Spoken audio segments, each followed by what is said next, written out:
قل الحمد لله وسلام على عباده الذين اصطفى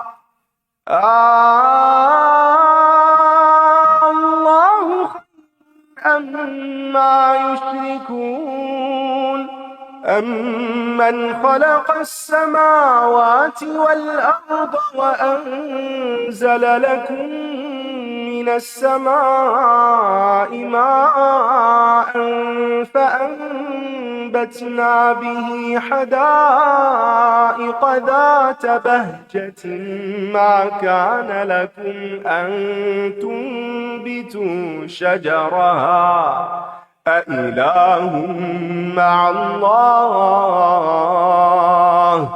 بل هم قوم يعدلون أمن جعل الأرض قرارا وجعل خلالها أنهارا وجعل لها رواسي وجعل بين البحرين حاجزا أإله مع الله بل أكثرهم لا يعلمون أمن يجيب المضطر إذا دعاه ويكشف السوء ويجعلكم خلفاء الأرض أإله مع الله قليلا ما تذكرون أمن يهديكم في ظلمات البر والبحر ومن يرسل الرياح بشرا بين يدي رحمته أإله مع الله تعالى الله عما يشركون أمن يبدأ الخلق ثم يعيده ومن يرزقكم من السماء والأرض أإله مع الله قل هاتوا برهانكم إن كنتم صادقين قل لا يعلم من في السماوات والأرض الغيب إلا الله وما يشعرون أيان يبعثون بل ادارك علمهم في الآخرة بل هم في شك منها عمون.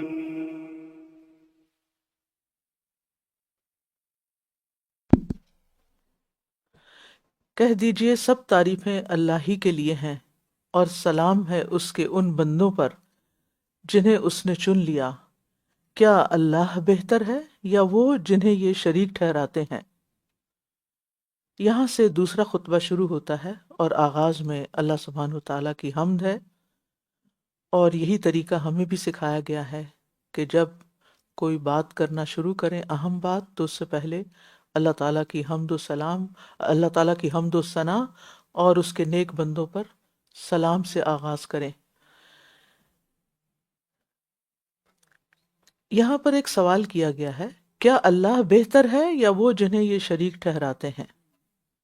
حقیقت تو یہ ہے کہ معبودان باطل اور اللہ سبحانہ تعالیٰ کے درمیان کسی قسم کا کوئی کمپیریزن ہے ہی نہیں، لیکن دراصل سوال کا مقصد یہ ہے کہ مشرکین کو ان کی غلطی پر متنبہ کیا جائے، ان کی سوچ کو بیدار کیا جائے کہ وہ ہوش میں آئیں کہ وہ کس سے خیر کی توقع رکھتے ہیں۔ اور یہاں یہ بات بھی یاد رکھنی چاہیے کہ اللہ کی نعمتوں پر الحمدللہ کہنا چاہیے، جن میں سے سب سے بڑی نعمت توحید کی نعمت ہے، اور یہ صرف اللہ کے فضل، اس کی توفیق سے ہی انسان کر سکتا ہے۔ اور پھر اس بات میں بھی انسان کو حرص رکھنی چاہیے کہ وہ اللہ کے چنے ہوئے بندوں میں شامل ہو، تاکہ اس پر سلامتی نازل ہوتی رہے، سلامتی کی دعائیں اس کے لیے آتی رہیں۔ بھلا وہ کون ہے جس نے آسمانوں اور زمین کو پیدا کیا اور تمہارے لیے آسمان سے پانی اتارا، پھر ہم نے اس سے رونق والے باغ اتارے، پھر ہم نے اس سے رونق والے باغات اگائے، تمہارے بس میں نہ تھا کہ تم ان کے درخت اگا سکتے۔ کیا اللہ کے ساتھ کوئی اور بھی معبود ہے؟ بلکہ یہ لوگ اوروں کو اس کے برابر قرار دے رہے ہیں۔ ہر چیز کا پیدا کرنے والا اللہ ہے، ربوبیت کا پورا نظام اللہ کے قبضے میں ہے، لہٰذا کسی اور کو اس کے ساتھ اس میں شامل کرنا سراسر بے انصافی ہے۔ اللہ کو الہ جاننے کے باوجود مشرکوں نے اللہ کے برابر شریک ٹھہرا لیے، جو کہ بہت بڑا ظلم ہے۔ بھلا وہ کون ہے جس نے زمین کو جائے قرار بنایا اور اس کے درمیان نہریں جاری کیں اور اس میں پہاڑ رکھ دیے اور دو سمندروں کے درمیان ایک آڑ بنا دی؟ کیا اللہ کے ساتھ کوئی اور بھی معبود ہے؟ بلکہ ان کے اکثر علم نہیں رکھتے۔ بھلا وہ کون ہے جو بے قرار کی دعا قبول کرتا ہے اور تکلیف کو دور کرتا ہے جب وہ اس سے دعا کرتا ہے، اور تمہیں زمین کا جانشین بناتا ہے؟ کیا اللہ کے ساتھ کوئی اور بھی معبود ہے؟ بہت کم تم نصیحت حاصل کرتے ہو۔ توحید کے مزید دلائل دیے جا رہے ہیں جو انسان دنیا میں اپنی آنکھوں سے دیکھ سکتا ہے۔ زمین کا ٹھہرا ہوا ہونا، دریاؤں کا جاری ہونا، پہاڑوں کا دکھائی دینا، سمندروں کے بیچ میں آڑ بنانا۔ لیکن بہت سے لوگ یہ نشانیاں دیکھنے کے باوجود بھی اصل حقیقت تک نہیں پہنچتے، اور پھر خاص طور پر بے قرار کی دعا قبول کرنا۔ اللہ سبحانہ وتعالیٰ بے قرار کی دعا ضرور سنتا ہے، اور ابن القیم کہتے ہیں کہ اگر دعا کرتے وقت پورے طور پر حضور قلب ہو، اپنی حاجت اور ضرورت کا شدید احساس ہو، رب العالمین کے حضور انتہائی عاجزی اور انکساری اور غایت درجہ کا خشوع و خضوع حاصل ہو، دل پر رقت طاری ہو، اور اس حال میں بندہ اپنے رب کے پاکیزہ ناموں اور اعلیٰ صفات کو وسیلہ بنا کر دعا کرے، تو ایسی دعا شاید ہی رد کی جاتی ہے۔ تو یہ ہے بے قراری کے اندر پوری توجہ کے ساتھ کی ہوئی دعا کا نتیجہ۔ اور یہاں بتایا یہ جا رہا ہے کہ مصیبت زدہ کی فریاد بھی وہی سننے والا ہے، مصیبتوں کو دور کرنا بھی صرف اللہ کے اختیار میں ہے۔ اور ہم اس کے بارے میں جانتے بھی ہیں، جیسے غار والوں کو اللہ نے مصیبت سے نجات دی، جس کا تذکرہ حدیث میں آتا ہے کہ بنی اسرائیل کے 3 لوگ ایک راستے پہ جا رہے تھے کہ اچانک بارش ہونے لگی، وہ غار میں گھس گئے اور ایک بڑا پتھر گرا اور غار کا منہ بند ہو گیا۔ اب تینوں آپس میں کہنے لگے کہ اللہ کی قسم، اس مصیبت سے تم کو سچائی ہی نجات دلائے گی، لہٰذا ہر شخص اپنے کسی ایسے نیک عمل کا وسیلہ دے جس کے بارے میں اسے یقین ہو کہ اس نے خالصتاً اللہ کے لیے کیا تھا، اور پھر اللہ سے دعا کرے۔ تو اس وقت وہ انتہائی بے قرار بھی تھے، ظاہر ہے زندگی موت کا مسئلہ تھا، اور پھر اخلاص کے ساتھ جو عمل کیا تھا اس کو وسیلہ بنایا گیا، وابتغوا الیہ الوسیلہ۔ تو وسیلہ جو ہے وہ انسان یا تو اللہ تعالیٰ کے نام ہوتے ہیں وسیلہ بنتے ہیں، یا پھر انسان کے نیک اعمال وسیلہ بن سکتے ہیں جو اس کے اپنے کیے ہوئے ہوں، نہ کہ دوسروں کے نیک اعمال ہمارے لیے کوئی وسیلہ بنے، جیسے لوگ عام طور پر بزرگوں کے بارے میں سوچتے ہیں۔ اور ویسے بھی آپ دیکھیں کہ مجبوری کی حالت میں انسان اپنے رب کے زیادہ قریب ہوتا ہے، اور جب رب کے قریب ہوتا ہے تو انسان رب سے سرگوشیاں کرتا ہے، دعا کا انداز ہی بدل جاتا ہے۔ تو پھر جب انسان کو یہ یقین ہو جائے کہ تکلیف اللہ ہی نے دور کرنی ہے، تو پھر اللہ کے سوا کسی اور کی طرف رجوع کرنے کا فائدہ ہی کیا؟ تو ہم سب کے لیے اس میں بہت بڑا سبق بھی ہے کہ جب بھی کوئی تکلیف ہو، پریشانی ہو، تو ہمیں صرف اور صرف اللہ کے در پہ جانا چاہیے، اس سے التجائیں کرنی چاہیے، اور اسی کے سامنے اپنے غم اور دکھ کی فریاد کرنی چاہیے، نہ کہ لوگوں کو صرف سنا سنا کر اور پریشانیوں کا اظہار کر کے اور خود بھی پریشان رہیں اور دوسروں کو بھی پریشان کریں، کیونکہ جس کے پاس کچھ ہے نہیں وہ زیادہ سے زیادہ کیا کر سکتا ہے؟ ایک تسلی کے 2 بول بولے گا، یا ہو سکتا ہے وہ بھی اس کو توفیق نہ ہو۔ بھلا وہ کون ہے جو تمہیں خشکی اور سمندر کے اندھیروں میں راہ دکھاتا ہے، اور کون اپنی رحمت سے پہلے ہواؤں کو بطور خوشخبری بھیجتا ہے؟ کیا اللہ کے ساتھ کوئی اور معبود ہے؟ بہت بلند ہے اللہ اس سے جو یہ شریک ٹھہرا رہے ہیں۔ بھلا وہ کون ہے جو تخلیق کی ابتدا کرتا ہے، پھر اس کا اعادہ بھی کرے گا؟ اور کون تمہیں آسمان اور زمین سے رزق دیتا ہے؟ کیا اللہ کے ساتھ کوئی اور معبود ہے؟ کہہ دیجئے لاؤ اپنی دلیل اگر تم سچے ہو۔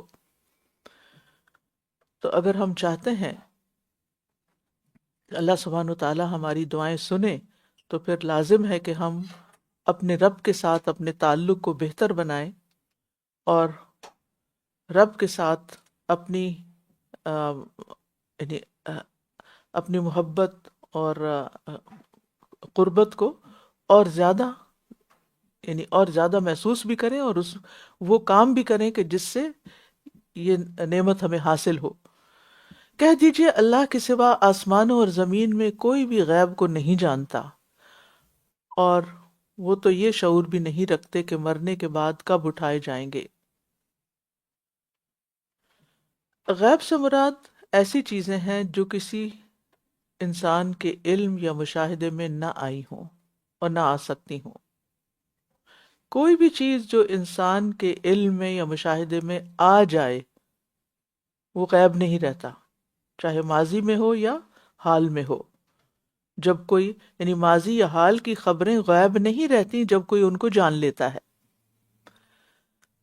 مستقبل کی خبریں سب کے لیے غیب ہوتی ہیں، اور جن علوم تک انسان رسائی حاصل کر چکا ہے وہ بھی غیب نہیں ہوتے۔